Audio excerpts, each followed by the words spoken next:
أعجبني كثيرا فعل هذا الأخ الجزائري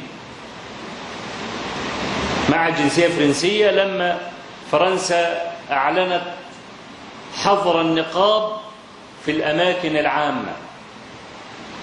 أي امرأة تضبط متلبسة بلبس النقاب في الأماكن العامة تدفع 150 يورو. اليورو ب7 جنيه ونص أو 30 قرشا، يعني تدفع له قرابة 1000 جنيه. فقام هذا الأخ جزاه الله خيرا ووضع 1,000,000 يورو في البنك، وقال لكل أخت منتقبة اخرجي حرة إلى حيث تشائين وأنا سأدفع الغرامة.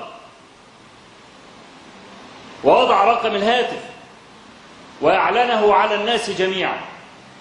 أي امرأة يوقع عليها العقوبة تتصل بالرقم ويخصم من 1,000,000 يورو 150 يورو.